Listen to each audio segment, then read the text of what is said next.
What's going on, YouTube? Evan here with Cloud9 Aquariums. Today we're going to be talking about how to take care of blackworms.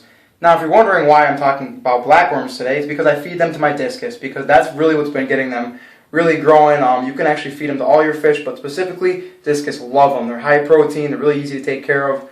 And in terms of taking care of them, I'm not really trying to breed them too much, just due to the fact that they eat so much of them that they don't reproduce fast enough for me to not have to buy more of them before they clean them out. But it's good to take care of them because you do want them to be live when your fish eat them, because they're not going to eat them if they're dead. So this is what I'm doing. This is kind of a new thing, but I finally got it down. I learned, took a little while, and so now that I got it down, I'm going to show you guys what I do. So we're in the bathroom. Got to keep everything contained. So basically, this is what I'm carrying my blackworms in. As you can see, lots of delicious, yummy blackworms. I think it's like a 5-gallon. Doesn't matter, right? Little tank, anything will work. Something you can put a couple inches of water in, though, specifically. I usually buy about 6 tablespoons of them at a time because I can keep them alive. It's not a big deal. Okay, so when you get your blackworms, you want to rinse them out a bunch of times. I'm just going to keep them here so you can watch. You're going to want to rinse them out a bunch of times because they're going to be kind of dirty. And the basic thing is you're going to rinse them and then pour off that water that's dirty until it comes clear. Now, when you're rinsing them, you want to rinse them with dechlorinated water. So definitely, when you first get them, if you don't have a bucket sitting by with already dechlorinated water, you can just pour your dechlor in the water in the bucket and you're fine. I actually have a bucket I always fill up just for this purposes. I always have it sitting in my room next to the tank. If you leave it out for 2 days, it will dechlorinate itself, if you already know that. Obviously, we don't do this to our fish tanks because some of us have way too much water to change, and we can't do that because I'm not going to put 20,000 buckets around my house. So there's my worms.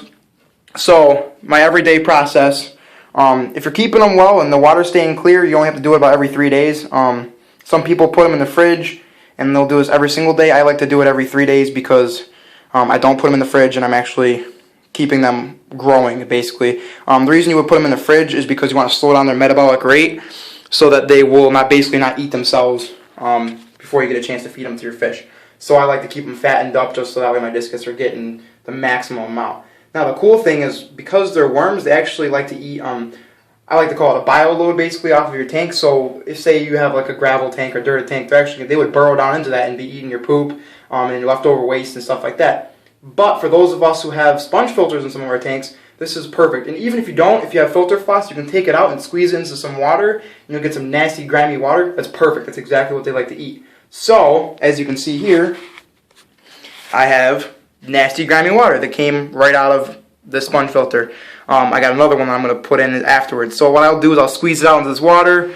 We're going to put this water right in here.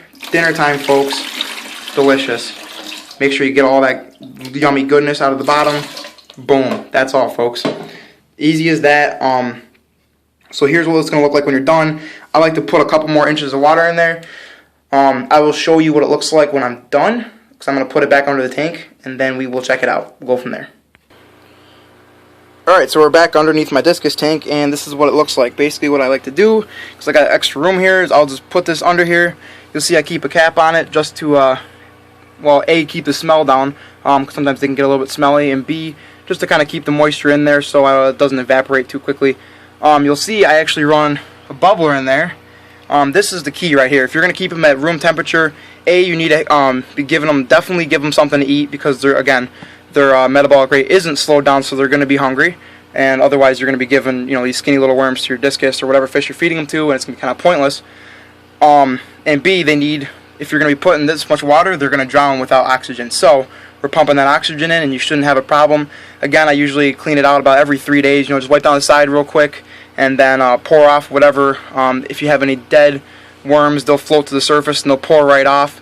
But again, make sure you're rinsing them with dechlorinated water, okay? Because that's the key right there. If you're putting them in chlorinated water, it's gonna stink really bad, and you're gonna have just a lot of dead ones. So you're really kind of just wasting your money and throwing it out. So just wanted to let you know that's how I feed my discus. Look at the tank; it's chilling like villains. There's one of my boys right there. Look how big they're getting. Showing some awesome color already.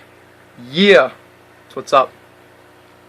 And as always, hope this one brings you and your fish tanks a little bit closer to Cloud9.